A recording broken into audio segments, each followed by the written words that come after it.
రాష్ట్రంలో పెద్ద ఎత్తున జరుగుతున్న పారిశ్రామిక అభివృద్ధి ఫలాలు పేద మధ్యతరగతి వర్గాల ప్రజలకు అందేలా చూడాలని అధికారులను ముఖ్యమంత్రి చంద్రబాబు ఆదేశించారు. పరిశ్రమలు, కంపెనీలను ధనికులు మాత్రమే స్థాపించగలరు అన్న అభిప్రాయం పోయేలా చొరవ తీసుకోవాలి అని స్పష్టం చేశారు.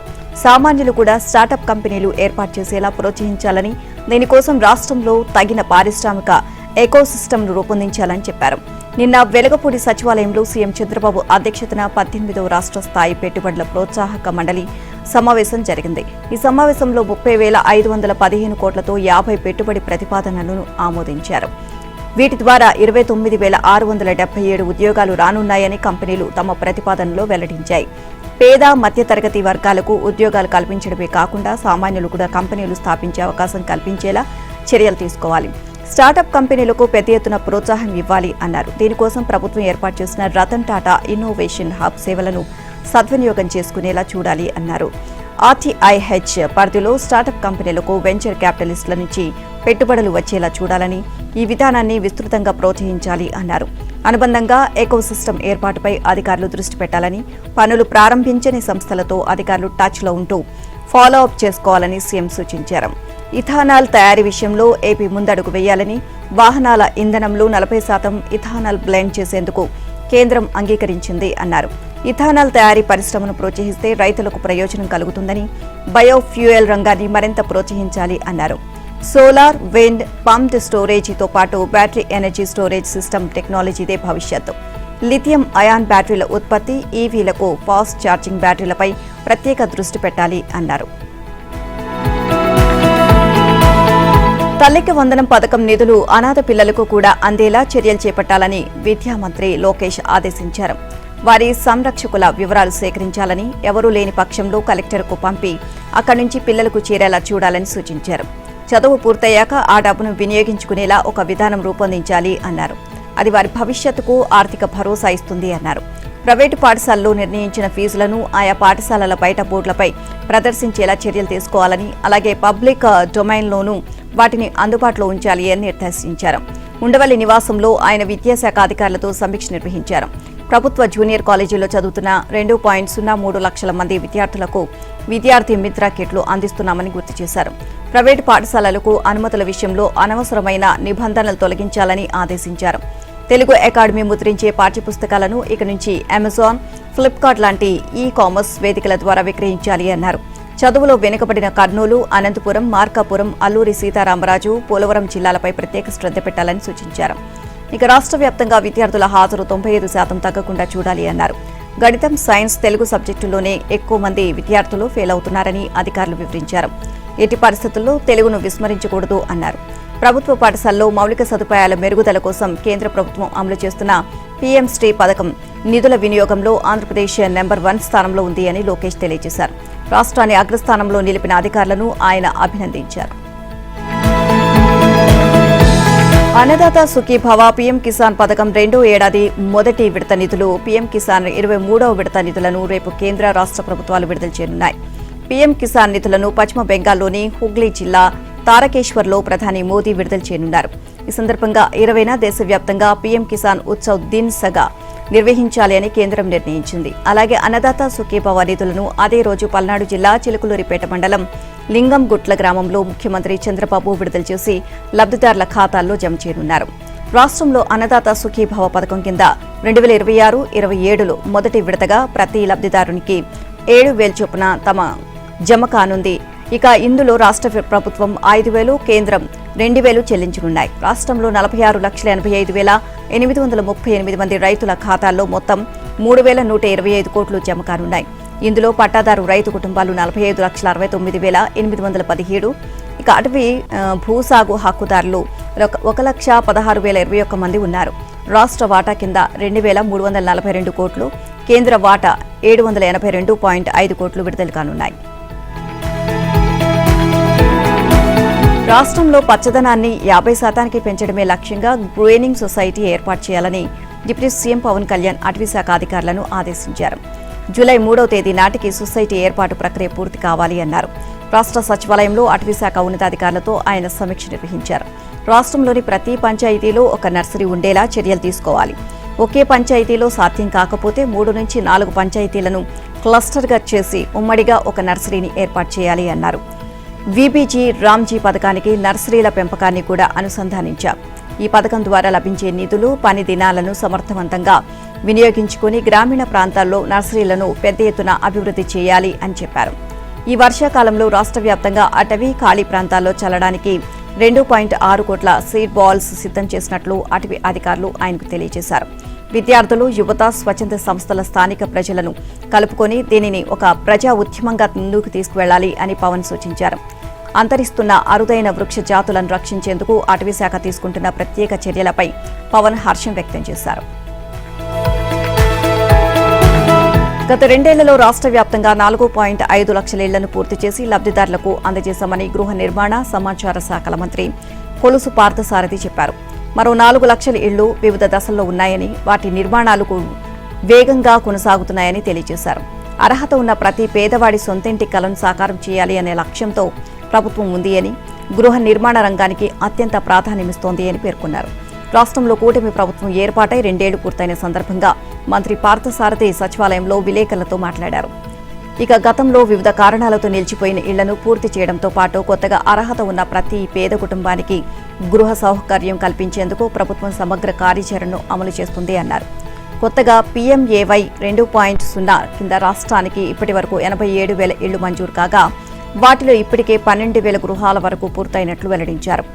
పట్టణ ప్రాంతాల్లో గృహ నిర్మాణానికి యూనిట్ వ్యయం 2.5 లక్షలుగా కొనసాగిస్తూనే లబ్దిదారులకు అదనంగా 3 లక్షల వరకు వడ్డీ లేని రుణ సౌకర్యం కల్పించే నిర్ణయం తీసుకుంటున్నట్లు తెలియజేశారు. ఈ రుణాలపై వడ్డీ భారాన్ని రాష్ట్ర ప్రభుత్వమే భరిస్తుంది అని చెప్పారు. వైసీపీ ప్రభుత్వం రాజకీయ కక్ష సాధింపుతో అంతకుముందు టీడీపీ ప్రభుత్వం అమలు చేసిన ఎన్టీఆర్ రూరల్ హౌసింగ్ పథకాన్ని నిలిపివేసి లక్షలాది మంది పేదలకు అన్యాయం చేసింది అని మంత్రి విమర్శించారు. 2014-19 మధ్య టీడీపీ ప్రభుత్వం PMEY ప్రోగ్రాం ప్రారంభం కాకముందే కేంద్రం నుంచి ఎలాంటి సహకారం లేకుండానే ఎన్టీఆర్ రూరల్ హౌసింగ్ పథకం కింద రాష్ట్ర వ్యాప్తంగా 10 లక్షల ఇళ్లు మంజూరు చేసింది. 5,63,179 ఇళ్ల నిర్మాణాన్ని గ్రౌండింగ్ చేసింది. వాటిలో 2.73 లక్షల ఇళ్లు పూర్తయ్యాయి. అయితే 2019లో అధికారంలోకి వచ్చిన YCP NTR rural housing scheme లబ్దిదారులకు బిల్లులు ఇవ్వకుండా నిలిపివేసింది అని వివరించారు. గండిపేటలో వెలుగులోకి వచ్చిన కోట్ల విలువైన భూ కుంభకోణం కేసులో అరెస్టైన కీలక సూత్రధారి వైసీపీ మాజీ MLA Bolla Brahmanaidu police custody ముగిసింది. బ్రహ్మనాయుడును 3 రోజుల కస్టడీకి తీసుకున్న EOW పోలీసులు ఈ నెల 16, 17, 18 తేదీల్లో ఆయన్ను లోతుగా విచారించారు. EOW ACP రవీందర్ ఆధ్వర్యంలోని బృందం ఈ విచారణ చేపట్టింది. నకిలీ జీవోలు సృష్టించి ప్రభుత్వ భూమిని ప్రైవేటు భూమిగా మార్చి కొట్టివేయాలి అనుకోవడం తప్పు అని తెలిసినా ఎందుకు ఇలాంటి మోసానికి పాల్పడ్డారు? ఎప్పటికైనా దొరికిపోతాము అని తెలియదా? ఏ ధైర్యంతో ఇలా చేశారు? ఎంతో కింది స్థాయి నుంచి ఎమ్మెల్యే స్థాయికి ఎదిగిన మీరు ఒక ప్రజా ప్రతినిధి అయ్యుండి ఇలాంటి సాహసానికి ఎలా పూనుకున్నారు అంటూ బ్రహ్మనాయుడిపై ఏసీపీ ప్రశ్నల వర్షం కురిపించినట్లు తెలిసిందే. అయితే ప్రశ్నలన్నిటికీ ముక్తసరిగా సమాధానం చెప్పిన బ్రహ్మనాయుడు తనకేమీ తెలియదని, లాయర్ రాధాకృష్ణ తనను తప్పుదో పట్టించాడని, అవతలి వ్యక్తులు 30 ఏళ్లుగా పొజిషన్లో ఉన్నారని, సాగు చేసుకుంటున్నారు అని చెప్పడంతో ఎక్కడా అనుమానం రాదనుకొని నమ్మాను అని సమాధానం చెప్పినట్లు తెలిసింది. కాగా గురువారంతో కస్టడీ ముగియడంతో సాయంత్రం వైద్య పరీక్షలు నిర్వహించి బ్రహ్మనాయుడును పోలీసులు ఎల్బీ నగర్ న్యాయస్థానంలో హాజరుపరిచారు. అనంతరం మెజిస్ట్రేట్ ఆదేశాల మేరకు ఆయన తిరిగి చెంచల్గూడ జైలుకు తరలించారు. పార్లమెంటు సభ్యుడిపై దాడి చేయడం అంటే పార్లమెంటు సార్వభౌమాధికారంపై దాడి చేయడమేనని హైకోర్టు వ్యాఖ్యానించింది. ఎంపీని కస్టడీలోకి చిత్రహింసలకు గురిచేశారు అన్న తీవ్ర ఆరోపణలు ఎదుర్కొంటున్న ఐపీఎస్ అధికారికి ముందస్తు బెయిల్ రక్షణ లభించకూడదు అని స్పష్టం చేసింది. పార్లమెంటుపై దాడి చేసిన వారికి, ఎంపీని కస్టోడియల్ టార్చర్ చేసిన వారికి మధ్య తేడా లేదని తేల్చి చెప్పింది. నాటి ఎంపీ రఘురామకృష్ణంరాజును కస్టడీలో టార్చర్కు గురి చేయబోతున్నారు అని అప్పటి సిఐడి డీఐజీగా ఉన్న సునీల్ కుమార్ నాయక్కు బాగా తెలుసని, ఈ వ్యవహారంలో ప్రత్యక్షంగా పరోక్షంగా ఆయనది కీలక పాత్ర అని తెలిపింది. ఇక ఇలాంటి ఘటనలో పాలు పంచుకోకుండా ఆయన స్వీయ నియంత్రణ పాటించి ఉండాల్సింది అని వ్యాఖ్యానించింది. ఆయన సరెండర్ కావాలని, అదే ఆయనకు మంచిది అని పేర్కొంది. ఎప్పటిలోగా సరెండర్ అవుతారు లేదా ముందస్తు బెయిల్ పిటిషన్పై వాదనలు వినిపిస్తారా చెప్పాలి అని సునీల్ నాయక్ తరపు న్యాయవాదిని కోరింది. పిటిషనర్తో మాట్లాడి వివరాలు కోర్టు ముందు ఉంచేందుకు న్యాయవాది సమయం కోరడంతో విచారణను ఇవాల్టికి వాయిదా వేసింది. ఈ మేరకు న్యాయమూర్తి జస్టిస్ వై లక్ష్మణ్ రావు గురువారం ఉత్తర్వులు ఇచ్చారు. తనను సిఐడి అధికారులు కస్టోడియల్ టార్చర్కు గురి చేశారని పేర్కొంటూ మాజీ MP assembly deputy speaker Raghurama Krishnam Raju ఇచ్చిన ఫిర్యాదు ఆధారంగా 2024 జూలై 11న గుంటూరు నగరపాలెం పోలీసులు నమోదు చేసిన కేసులో ముందస్తు బెయిల్ మంజూరు చేయాలని కోరుతూ బీహార్ క్యాడర్ ఐపీఎస్ అధికారి అప్పటి ఏపీసీఐడి డీఐజీ సునీల్ నాయక్ హైకోర్టులో పిటిషన్ వేసిన విషయం తెలిసిందే. ఈ వ్యాజ్యం విచారణకు రాగా ఆయన తరపున సీనియర్ న్యాయవాది ఎన్ అశ్విని కుమార్ వాదనలు వినిపించారు. విజయవాడ కృష్ణలంక పోలీస్ స్టేషన్ పేరు రాష్ట్రంలో మారుమోగిపోతుంది. రౌడీ షీటర్ గాదె సాయికృష్ణ అలియాస్ పిల్ల సాయి అదృశ్యం కేసు రోజుకో మలుపు తిరుగుతోంది. సాయి అదృశ్యం కేసులో ఆరోపణలు ఎదుర్కొంటూ సస్పెన్షన్కు గురైన సీఐ నాగరాజు చుట్టూ వివాదం ముసురుకుంటోంది. ఆయన వేధింపులు భరించలేక ఆత్మహత్య చేసుకున్నాను అంటూ క్రైమ్ సస్పెక్ట్ షీటర్ పేరిపోగు క్రాంతికుమార్ తీసుకున్న వీడియో ఒకటి బయటపడింది. అలాగే సాయికృష్ణను చిత్రహింసలు పెట్టడం తాను చూశాను అంటూ కృష్ణలంకకే చెందిన మహంకాళి చందు అనే క్రైమ్ సస్పెక్ట్ షీటర్ ఒక వీడియో విడుదల చేశారు. తన చావుకు కారణం కృష్ణలంక సీఐ నాగరాజు. తనను వెంటాడి వేధిస్తున్నారు. 3 నెలలుగా తనను కొడుతూనే ఉన్నారు. అందుకే బతకలేకపోతున్నాను అంటూ విజయవాడ ఫకీర్ గూడానికి చెందిన పేరిపోగు క్రాంతికుమార్ తీసుకున్న సెల్ఫీ వీడియో ఇప్పుడు వైరల్ అవుతుంది. క్రాంతికుమార్ గత నెల 21న ఆత్మహత్య చేసుకున్నాడు. అతను ఎంఆర్పీఎస్ రాష్ట్ర నాయకుడు పేరిపోగు వెంకటేశ్వరరావు కుమారుడు. రాత్రి గస్తీ తిరిగే పోలీసులు క్రైమ్ సస్పెక్ట్ షీట్ ఉన్న వారి ఇళ్లకు వెళ్లి పరిశీలిస్తూ ఉంటారు. సీఐ నాగరాజు వేధింపుల వల్లే తాను చనిపోతున్నట్లు చెబుతున్న క్రాంతికుమార్ వీడియో ఇప్పుడు బయటపడింది. రౌడీ షీటర్ గాది సాయికృష్ణను పోలీసులు తీసుకువచ్చి చిత్రహింసలు పెట్టడం తాను చూశాను అని కృష్ణలంకకు చెందిన crime suspect sheeter Mahankali Chandu alias puri video విడుదల చేశాడు. పిల్ల సాయిని తీసుకువచ్చినప్పుడు స్టేషన్లో ఉన్నా తాను లాకప్లో ఉన్నప్పుడే సాయిని చిత్రహింసలు పెట్టారు. సాయిని పోలీసులు అరెస్ట్ చేసి జైలుకు పంపుతుంటే బెయిల్ మీద బయటకు వస్తున్నాడు.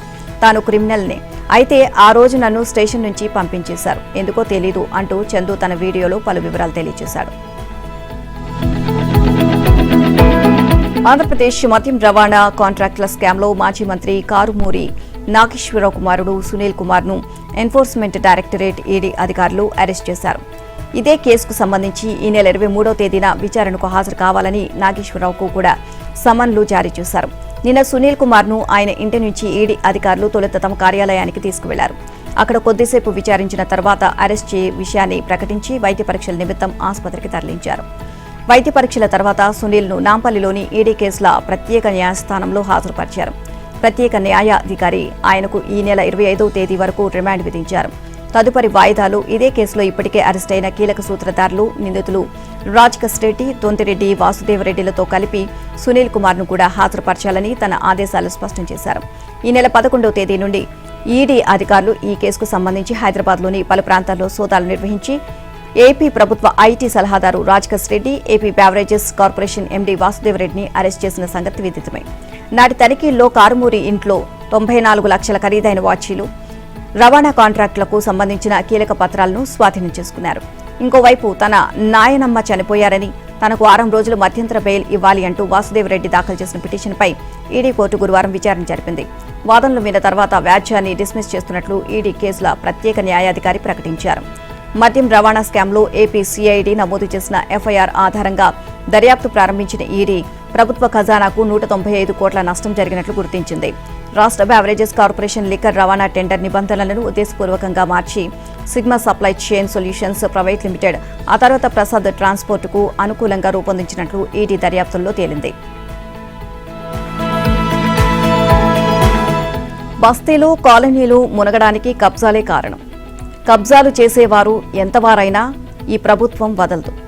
ఎవ్వడైనా సరే చెరువులు, కుంటలు, నాలాలు ఆక్రమిస్తే తోడ్కలు తీసి వీపులకు సున్నం పెట్టే బాధ్యత హైడ్రా తీసుకుంటుంది అని ముఖ్యమంత్రి రేవంత్ రెడ్డి హెచ్చరించారు. బస్తీలు, కాలనీలు మునిగేందుకు కారణమైన కబ్జాదారుల కోరలు పీకాలి అని హైడ్రాను తీసుకొచ్చామని, దానిని భూతార్థంలో చూపెట్టే ప్రయత్నం చేస్తున్నారు అని విమర్శించారు. రాష్ట్ర ప్రభుత్వం చేపట్టిన వన మహోత్సవ కార్యక్రమాన్ని ఆయన ఎల్బీ నగర్ నియోజకవర్గంలోని గుర్రంగూడ ఎకో పార్కులో ప్రారంభించారు. అక్కడ ఏర్పాటు చేసిన రోబోటిక్ ఏనుగును ప్రారంభించారు. గుర్రంగూడ రిజర్వ్ ఫారెస్ట్ లో చేపట్టిన పలు అభివృద్ధి పనులతో పాటు వివిధ జిల్లాల్లో కోట్ల విలువైన అర్బన్ పార్కులు, ఎకో పార్కులు, పర్యావరణ మౌలిక సదుపాయాలను వర్చువల్ విధానంలో సీఎం రేవంత్ రెడ్డి ప్రారంభించారు. పేద మధ్యతరగతి ప్రజల జోలికి హైడ్రా వచ్చిందా? ఎవరైతే చెరువులు, నాలాలు, పార్కులు కబ్జాలు పెట్టారో వారి వీపులు సున్నమవుతాయి అని అన్నారు. ఇక వనస్థలిపురం ప్రాంతంలో గుడికి సంబంధించిన స్థలాలను కొంతమంది కబ్జా పెడితే హైడ్రా వచ్చి కూలగొట్టి గుడికి అప్పగించింది అని సీఎం వివరించారు. నీళ్లు వెళ్లే దారులను కొందరు ఆక్రమిస్తే వాన వచ్చినప్పుడు అక్కడ ఆ నీళ్లు మన ఇళ్లను కబ్జా చేసుకుంటాయని, కొంతమంది చెరువులు కుంటలను కబ్జా చేస్తే వేలాది కుటుంబాలు కష్టాలు నష్టాలను ఎదుర్కోవాల్సి వస్తుందని వివరించారు. మూసీ నదిని అభివృద్ధి చేస్తామంటే కొందరు అడ్డం పడుతున్నారు. మూసీ మురికిగానే ఉండాలి అని, అక్కడి వారి మురికిలోనే పొర్లాడాలి అని అనుకుంటున్నారు. ఇక మురికిలో పొర్లే పందులు కూడా ఈ మురికి మనకెందుకు అనే పరిస్థితి వచ్చింది. కానీ ఈ మూర్ఖులకు ఎందుకు ఆ సంగతి అర్థమవుతలేదు అని సీఎం రేవంత్ రెడ్డి విమర్శించారు. సబర్మతి, యమున, గంగానది రివర్ ఫ్రంట్ కంటే గండిపేట నుంచి గౌరెల్లి వరకు 55 కిలోమీటర్లు అంతర్జాతీయ స్థాయిలో మూసీ రివర్ ఫ్రంట్ను అభివృద్ధి చేసే బాధ్యత తనది, సహచర మంత్రులది అని చెప్పారు. ఢిల్లీ, ముంబై తరహా పరిస్థితులు నగరానికి రాకూడదు అనే మూసీ పునరుజ్జీవ కార్యక్రమం పట్టుకున్నాము అని అన్నారు. కేంద్రం నిర్ణయించిన విధి విధానాల ప్రకారం రాష్ట్రంలో పంట ఉత్పత్తులను కొనుగోలు చేయడానికి ప్రభుత్వం సిద్ధంగా ఉందని మంత్రులు తెలియజేశారు. కేంద్రం నిర్దేశించిన కోటాను అనుసరించాలని నిర్ణయించింది అని చెప్పారు. ఇకపై కేంద్రం ఏ పంట ఉత్పత్తులకు మద్దతు ధర నిర్ణయించి కొనుగోలు చేస్తుందో అవే పంటలను అంతే కోటాలో రాష్ట్ర ప్రభుత్వం తరపున కొనుగోలు చేయాలని నిర్ణయం తీసుకుంది అని వెల్లడించారు. ముఖ్యమంత్రి రేవంత్ రెడ్డి అధ్యక్షతన సచివాలయంలో మంత్రులు ప్రత్యేకంగా సమావేశమయ్యారు. వ్యవసాయం, ధాన్యం కొనుగోళ్లు, మెట్రో విస్తరణ తదితర అంశాలపై మంత్రులు చర్చించారు. ఆ వివరాలను మంత్రులు ఉత్తమ్ కుమార్ రెడ్డి, సీతక్క, తుమ్మల నాగేశ్వరరావు విలేకరుల సమావేశంలో వెల్లడించారు. రాష్ట్రంలో రైతులు ఈ ఏడాది దేశంలోనే రికార్డు స్థాయిలో అత్యధిక ధాన్యం పండించారు. గతంలో ఎన్నడూ లేని విధంగా ప్రభుత్వం కూడా ఈ సీజన్లో ఇప్పటికే దాదాపు 80 లక్షల మెట్రిక్ టన్నుల ధాన్యం కొనుగోలు చేసింది. ఇతర రాష్ట్రాలతో పోలిస్తే కేంద్ర ప్రభుత్వం తెలంగాణ నుంచే తక్కువ ధాన్యాన్ని సేకరించడంపై మంత్రుల సమావేశం ఆందోళన వ్యక్తం చేసింది. రాష్ట్రం పండించిన మొత్తం ధాన్యాన్ని కొనుగోలు చేయాలని కేంద్రాన్ని రాష్ట్ర ప్రభుత్వం తరపున డిమాండ్ చేస్తున్నాం అని స్పష్టం చేసింది.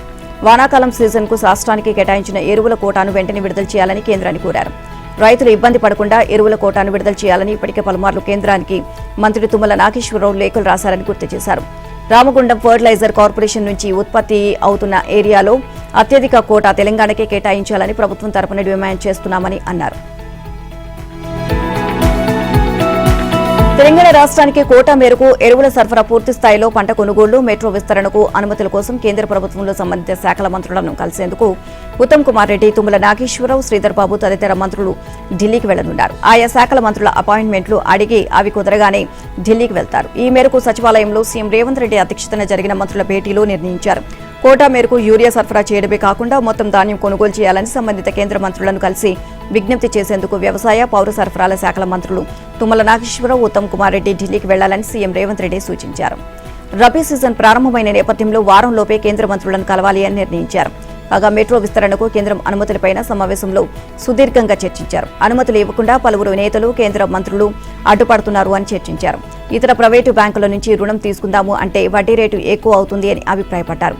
ఈ నేపథ్యంలో మెట్రో విస్తరణ ఐఆర్ఎఫ్సి ద్వారా రుణానికి అనుమతుల కోసం కేంద్రం, తెలంగాణ బీజేపీ నాయకులపై ఒత్తిడి పెంచాలని సమావేశంలో నిర్ణయించారు. ఢిల్లీకి వెళ్లనున్న మంత్రులు ఈ విషయంలోనూ సంబంధిత కేంద్ర మంత్రులను కలవాలి అని సీఎం రేవంత్ సూచించారు.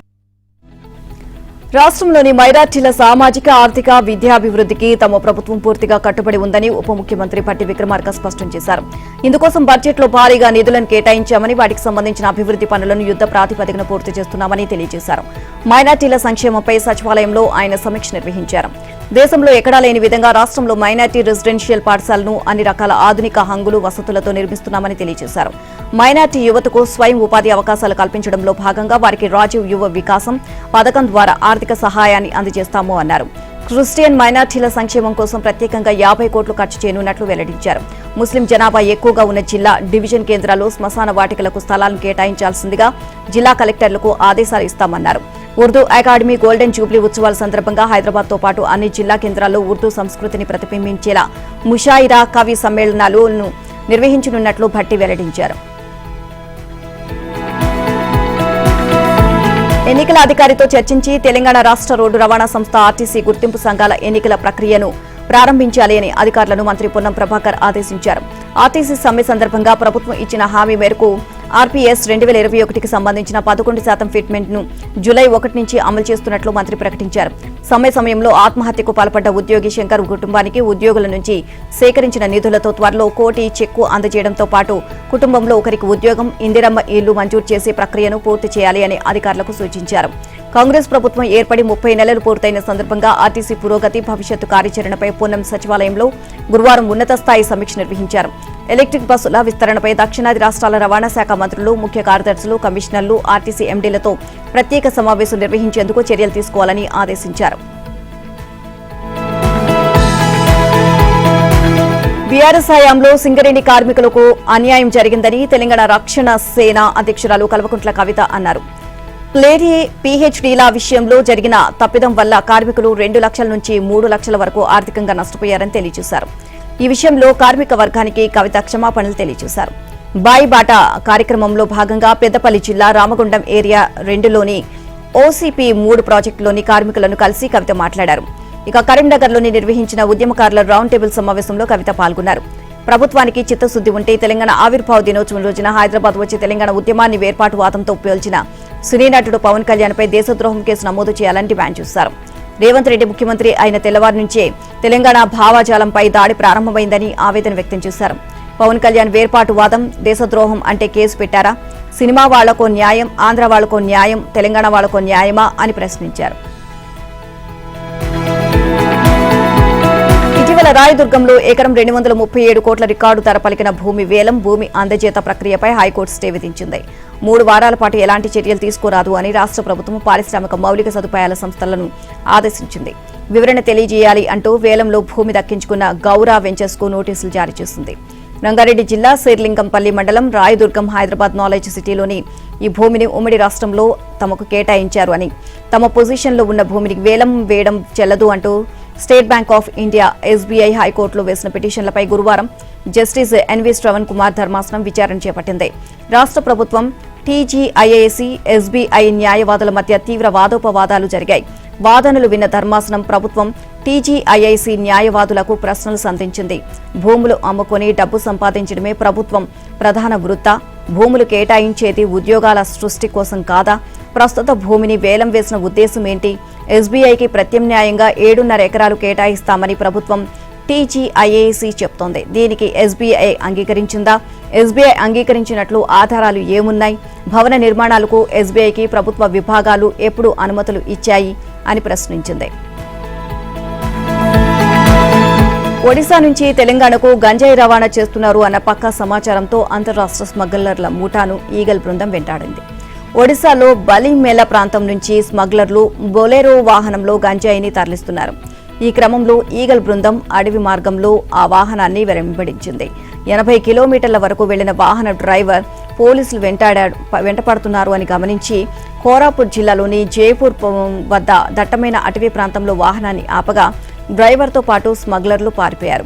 Eagle patrolling team SI Ravi Prasad బృందం స్మగ్లర్ల వాహనాన్ని చేజింగ్ చేసి పట్టుకుంది. ఇక వాహనంలోని 2.5 కోట్ల విలువైన 500 కిలోల గంజాయిని స్వాధీనం చేసుకున్నామని ఈగల్ డైరెక్టర్ సందీప్ సాండిల్య తెలియజేశారు. వాహన రిజిస్ట్రేషన్ పత్రాల ఆధారంగా ఒడిశాలోని గాంధీనగర్ ప్రాంతానికి చెందిన అమీర్ ఖాన్ ఈ వాహన యజమాని అని గుర్తించామని పేర్కొన్నారు. స్వాధీనం చేసుకున్న గంజాయిని వాహనాన్ని కోరాపుట్ పోలీసులకు అప్పగించాము అన్నారు. ఈగల్ ఫోర్స్ పోలీసుల సాహసాన్ని ఒడిశా పోలీసులు ఉన్నతాధికారులు అభినందించారు అని తెలియజేశారు. ఈ గంజాయిని తెలంగాణలోకి తీసుకురావడానికి స్మగ్లర్లు ప్రయత్నిస్తున్నారని, తమకు విశ్వసనీయ సమాచారం అందడంతో అంతర్రాష్ట్ర ఆపరేషన్ చేపట్టామని ఆయన వివరించారు. కేంద్ర ప్రభుత్వం పీఎం కిసాన్ పథకం కింద ఇచ్చే నిధులు రేపు రైతుల బ్యాంకు ఖాతాలో జమ కానున్నాయి. 23వ విడతలో భాగంగా 9.44 కోట్ల మంది రైతుల ఖాతాలో 18,880 కోట్లు బదిలీ కానున్నాయి. బెంగాల్లోని హుగ్లీ జిల్లా తారకేశ్వర్లో జరిగే కార్యక్రమంలో ప్రధాని మోదీ ఈ నిధులను విడుదల చేయనున్నారు. ఈ కార్యక్రమాన్ని దేశవ్యాప్తంగా కోట్లాది మంది రైతులు వీడియో కాన్ఫరెన్స్ ద్వారా తిలకించనున్నారు. పశ్చిమ బెంగాల్కు సంబంధించినంత వరకు పీఎం ఫజల్ యోజన సహా కొన్ని వ్యవసాయ పథకాలను కూడా ప్రారంభించనున్నారు. 2019లో ప్రారంభించిన పీఎం కిసాన్ పథకం కింద ఇంతవరకు 4.46 లక్షల కోట్లను రైతులకు అందజేసినట్లు కేంద్ర వ్యవసాయ మంత్రి శివరాజ్ సింగ్ చౌహాన్ చెప్పారు. ఇక ప్రధానమంత్రి వికసిత్ భారత్ రోజ్గార్ యోజన కింద లబ్ధిదారులకు ప్రోత్సాహక నిధులు అందజేయనున్నారు. 15 లక్షల మంది లబ్ధిదారులకు 2,400 కోట్లను బదిలీ చేస్తారు. విజ్ఞాన్ భవన్లో జరిగే కార్యక్రమంలో ప్రధాని మోదీ వీటిని అందజేస్తారు అని కేంద్ర మంత్రి మన్సుఖ్ మాండవీయ చెప్పారు. ఈ సందర్భంగా తొలిసారిగా ఉద్యోగాలు పొందిన యువకులు, లబ్ధి పొందిన యజమానులతో ప్రధాని ముచ్చటిస్తారు. దేశవ్యాప్తంగా 200 పారిశ్రామిక వాడల్లోనూ ఇలాంటి కార్యక్రమాలు జరుగుతాయి. తెలంగాణలో హైదరాబాద్, సంగారెడ్డి, కరీంనగర్, నిజామాబాద్, హనుమకొండ వంటి 10 కేంద్రాల్లో ప్రత్యేక కార్యక్రమాలు నిర్వహించనున్నారు.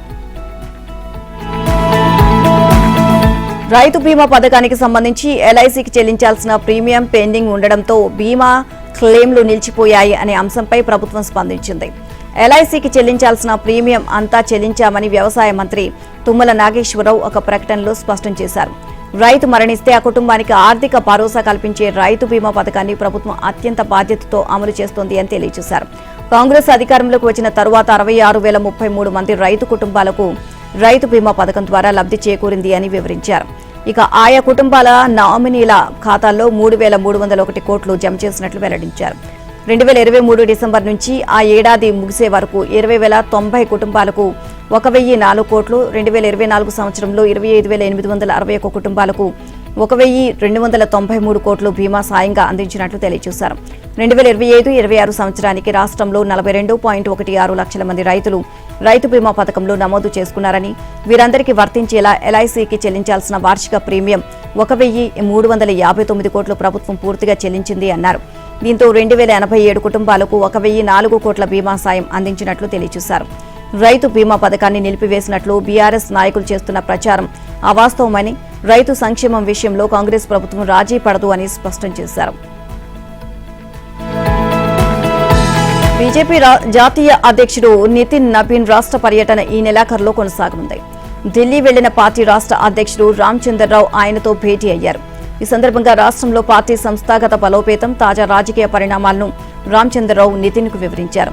రైతులకు మద్దతుగా చేపట్టిన బస్సు యాత్రతో రాష్ట్ర ప్రభుత్వంలో చలనం వచ్చింది అని తెలియజేశారు. రైతాంగానికి మద్దతుగా నిలుస్తూ చేపట్టిన ఈ కార్యక్రమాన్ని నితిన్ నబీన్ ప్రశంసించారు. కాంగ్రెస్ కు బీజేపీనే ప్రత్యామ్నాయంగా ప్రజలు భావిస్తున్నారని రామచంద్రరావు తెలియజేశారు. బీఆర్ఎస్ రోజురోజుకు బలహీనమవుతోంది అని, అంతర్గత తగాదాలు, నాయకత్వ బలహీనతల వల్ల ఆ పార్టీ అస్తిత్వం కోల్పోతుంది అని వివరించారు. పంటల కొనుగోలుపై సీఎం రేవంత్ కేంద్రాన్ని సాకుగా చూపి రైతుల గొంతు కోస్తున్నారు అని బీఆర్ఎస్ శాసనసభాపక్ష ఉపనేత హరీష్ రావు ఆరోపించారు. రోజుకో వింత నిర్ణయం, చెత్త విధానాలతో కాంగ్రెస్ ప్రభుత్వం వ్యవసాయాన్ని సంక్షోభంలోకి నెడుతుంది అని ఎక్స్ వేదికగా ఆయన విమర్శించారు. ధాన్యం కొనుగోలులో ప్రభుత్వం చేతులెత్తేయడం దారుణమని అన్నారు. రైతులు పండించిన పంట ప్రభుత్వం కొనకపోతే ఆ పంటను రైతులు ఏం చేయాలని ఆయన ప్రశ్నించారు. కేంద్ర కోటాల పేరుతో కొనుగోళ్లకు పరిమితులు విధించడం రైతులను మార్కెట్ దయాదాక్షిణ్యాలపై వదిలేయడమేనని అన్నారు. పారిస్ అద్భుతమైన ఆలోచనలు, ఆవిష్కరణల నగరమని ప్రధాని మోదీ పేర్కొన్నారు. ప్రవాస భారతీయులు ఈ నగరానికి కొత్త కాంతులు తెచ్చారని, భారత భిన్నత్వంలో ఏకత్వానికి ప్రతిబింబంగా నిలుస్తున్నారని అన్నారు. G7 సదస్సులో పాల్గొన్న అనంతరం పారిస్ కు వెళ్లిన ఆయన అక్కడి ప్రవాస భారతీయులకు ఉద్దేశించి ప్రసంగించారు. ఛాయ్ వాలాను భారతదేశం ప్రదానం చేసింది. 12 ఏళ్ల పాటు దేశానికి సేవలందించడం గౌరవంగా భావిస్తున్నా అని అన్నారు. 25 కోట్ల మందిని పేదరికం నుంచి బయటకు తీసుకువచ్చాం అని తెలియజేశారు. నైరుతి రుతుపవనాలు మరో 4-5 రోజుల్లో తెలంగాణ, ఒడిశా, జార్ఖండ్, బీహార్ రాష్ట్రాలకు, ఛత్తీస్గఢ్లోని కొన్ని ప్రాంతాలకు విస్తరించనున్నట్లు భారత వాతావరణ శాఖ తెలియజేసింది. వచ్చే వారం ఆయా ప్రాంతాల్లో వర్షాలు కురిసే అవకాశం ఉందని వెల్లడించింది. ఎల్నినో ప్రభావం వల్ల రుతుపవనాలు పురోగతి మందగించి దేశంలోని చాలా ప్రాంతాలు ఇంకా పొడిగానే ఉన్నాయి అని తెలిపింది. 3/2 జిల్లాల్లో ఇప్పటికీ వర్షపాతం లోటు లేదా తీవ్ర లోటుతో ఉన్నాయి వివరించింది.